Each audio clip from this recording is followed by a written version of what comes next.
विधायक के नेतृत्व में जिला मुख्यालय पर धरना प्रदर्शन। किसानों को यूरिया खाद व अन्य समस्याओं लेकर विधायक बैठे धरने पर। धार जिले में लगातार किसान को यूरिया खाद को लेकर परेशान हो रहे हैं, क्योंकि सोसाइटियों से उन्हें खाद की किल्लत बाद में आना जैसे बहाने बताकर रवाना कर दिया जाता है। किसान खाद को लेकर सोसाइटियों के चक्कर लगा रहा है, किंतु उन्हें खाद उपलब्ध नहीं हो पा रहा है। मनावर विधायक और जय आदिवासी युवा शक्ति संगठन के राष्ट्रीय संरक्षक डॉक्टर हीरालाल अलावा अपने सैकड़ों कार्यकर्ताओं और किसान बंधुओं के साथ धार कलेक्टर कार्यालय घेराव के लिए पहुंचे और उनके साथ धार के कार्यकर्ता, मनावर के कार्यकर्ता और आसपास के ग्रामीण क्षेत्रों से किसानों भी मौजूद रहे। इस धरना आंदोलन में किसानों ने अपनी पीड़ा विधायक और कलेक्टर के सामने बताई और समस्याओं को हल करने की मांग की। कार्यालय पर धरना प्रदर्शन करके ज्ञापन दिया गया और हमारी मांग है कि जिले के अंदर मनावर विधानसभा क्षेत्र और पूरे विधानसभा क्षेत्र के साथ पूरे मनावर के साथ धार जिले के में जो सोसाइटियां, सहकारी सोसाइटियां हैं, उनमें किसानों को न तो यूरिया मिल पा रहा है न डीएपी मिल पा रहा है, जबकि व्यापारियों के यहाँ, प्राइवेट व्यापारियों के यहाँ जो 266 की बोरी है वो 450-500 रुपए में बिक रही है। मतलब खाद की कालाबाजारी हर स्तर पर, बड़े स्तर पर हो रही। इस पर जिला प्रशासन कार्रवाई क्यों नहीं कर रहा? क्यों सहकारी सोसाइटियों में खाद नहीं आ रहा तो उस पर कार्रवाई क्यों नहीं कर रहा? और जो कालाबाजी, खाद की कालाबाजारी कर रहे हैं, 266 की बोरी 500, 550, 450 बेच रहे हैं, उनके ऊपर जिला प्रशासन अब तक छापामारी कार्रवाई क्यों नहीं करा? ये सवाल।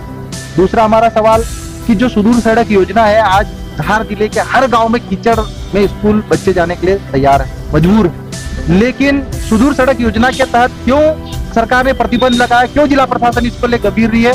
तीसरी जो मांग ट्रांसफार्मरों की, आज लो वोल्टेज के कारण हर किसान परेशान है। हमने शासन को कई बार ट्रांसफार्मर लगवाने के लिए, वोल्टेज प्रॉब्लम का समस्या का समाधान करने के लिए सरकार को, जिला प्रशासन को प्रस्ताव भेजा, लेकिन अब तक कोई कार्रवाई नहीं। चौथी मांग जो ट्रांसफर हुई है अभी टीचरों के, सचिवों के, स्कूल में एक टीचर है, उस स्कूल को भी खाली कर दिया गया।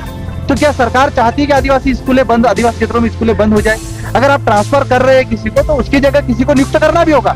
सचिवों को ट्रांसफर कर दिए, एक सचिव 4-5 पंचायतों में प्रभार लेके ऑलरेडी थे, सचिवों के पद नहीं भर रही सरकार, ट्रांसफर करे। तो हमारी मांग है कि सरकार जो ट्रांसफर जो जिनको भी उन पर रोक लगाए, स्कूलों में टीचरों की भर्ती करे।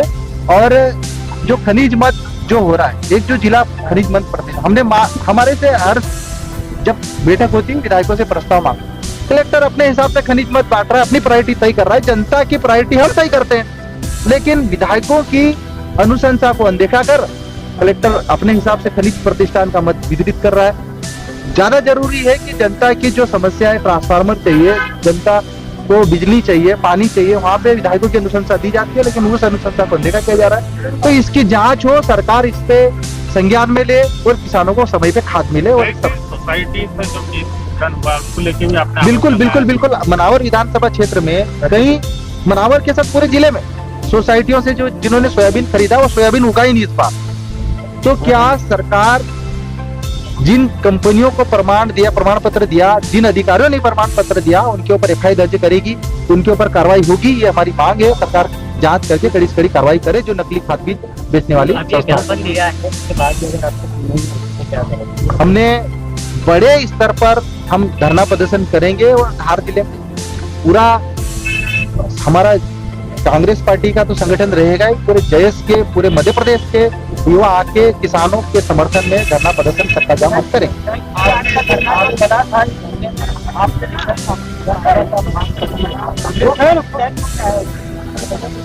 हमने सबको अवगत कराया। देखिए, हमने सारे हमारे सामान्य साथियों को अवगत कराया। कुछ साथियों की मीटिंग थी, कुछ साथी बाहर थे, लेकिन हमारे संगठन के सभी सदस्य आए, जयस के भी युवा आए, और जो भी किसानों के शुभचिंतक के सभी आज के धरने प्रदर्शन में आए।